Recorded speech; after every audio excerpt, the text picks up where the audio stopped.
Hi folks, it's Coach Kelvin here from the We Run Virtual Run Club, and We Run coach for Leeds and surrounding areas as well as online coaching. In this little video, I'd like to talk about sudden increases in training load that can creep up on us unsuspectingly.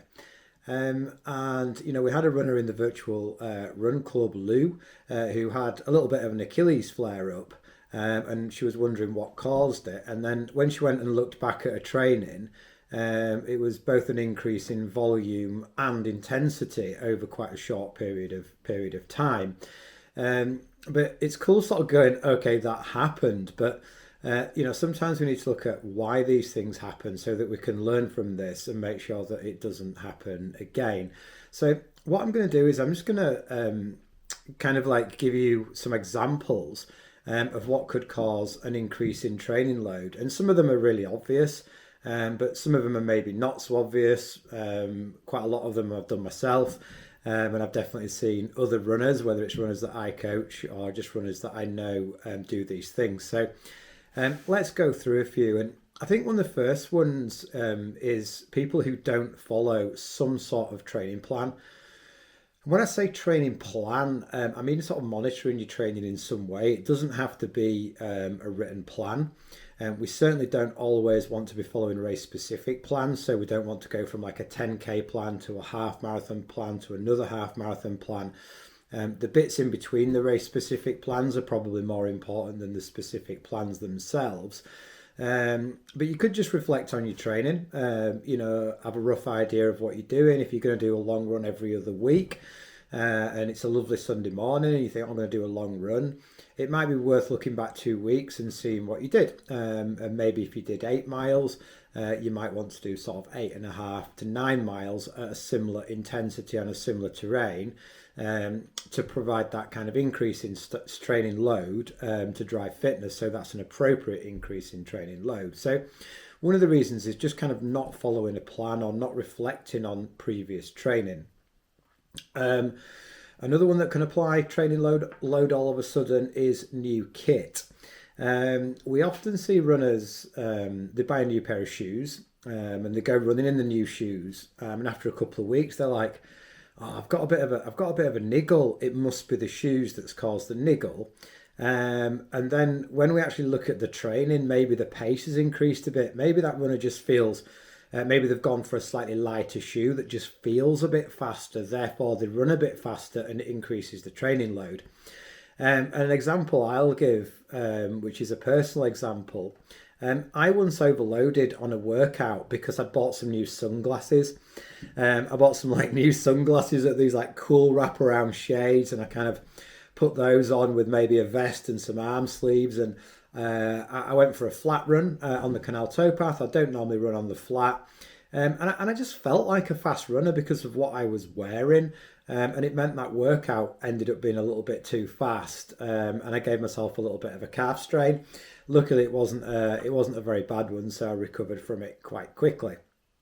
Another one is change of elevation or terrain, where you might keep the volume the same, but all of a sudden you're doing more vertical gain, or things are a little bit different underfoot, and that doesn't always mean rougher. It might be if you're used to running on the trails and you suddenly run on the roads.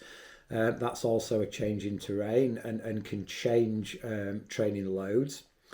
The other one is medication, things like hormone replacement therapies, HRT, where someone might have been going through a challenging time where they didn't feel too great, and then they get new medication, that example of HRT, then all of a sudden they feel amazing, and they go out and run, and because they're feeling great, they end up running a bit too far and a bit too fast.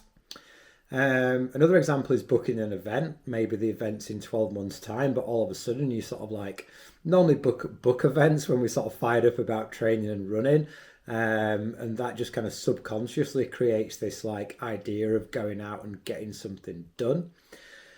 Then running with others. Running with faster and stronger runners. I've got to be super careful because I do a lot of my running with my wife Becky, and she is a faster and stronger runner than me. So every now and then I've just got to kind of put my hand up and say this pace is a bit too fast. and I'll let Becky do some little out and backs, or she literally sometimes runs circles around me where she goes a bit ahead and then she goes a little bit behind. Another course could be unfamiliar workouts. So I've got to be quite careful when I write workouts as a coach. That I've got to try to figure out how the runner's going to interpret that workout, because the workout itself might be, sort of really appropriate for that runner. So I might write something like, let's say, as a bit of a leg looser, so quite an easy workout, 10 times 200 meters with 200 meters recovery at 5k pace. So that's only 2k's worth of effort at 5k pace, which is a bit of a leg looser with a little bit of aerobic stimulus there as well. But it's really easy to go too fast on 200s because they're short efforts. So I've got to be really careful that runner's going to execute that workout correctly before I prescribe it, because if that workout was run at 3k pace, 10 times 200 meters at 3k pace is getting towards a very high end aerobic stroke VO2 max stimulus, and could overload that runner. Another reason is just kind of that almost that kind of rest and recovery side. So we've got that stress plus rest equals training. So the training might be kind of absolutely on point in terms of the progression of load. But for some reason, we might have had a couple of weeks where it's been a little bit warmer, so we've got a bit dehydrated. Sometimes when it's warmer, we maybe have more challenges in getting to sleep, so sleep might not be as good. And when we're dehydrated, we don't absorb our nutrition quite as well as we do when we're hydrated. So we may find something like, warmer weather. As I mentioned earlier, kind of better weather might kind of encourage people to go out and do a little bit more, but we might also be a bit dehydrated, lacking a bit of sleep, and not getting quite the same amount of absorption with our nutrition. So there are just a few things to kind of consider. Some of those might be really obvious and others might not be too obvious. But definitely having some sort of training plan in place. And it doesn't have to be a written plan that's got every single workout in there, but just an idea of what you're going to do. And at the very least, reflecting on what you've done and making sure what you're about to do reflects that, so it's not a sudden jump up in training load.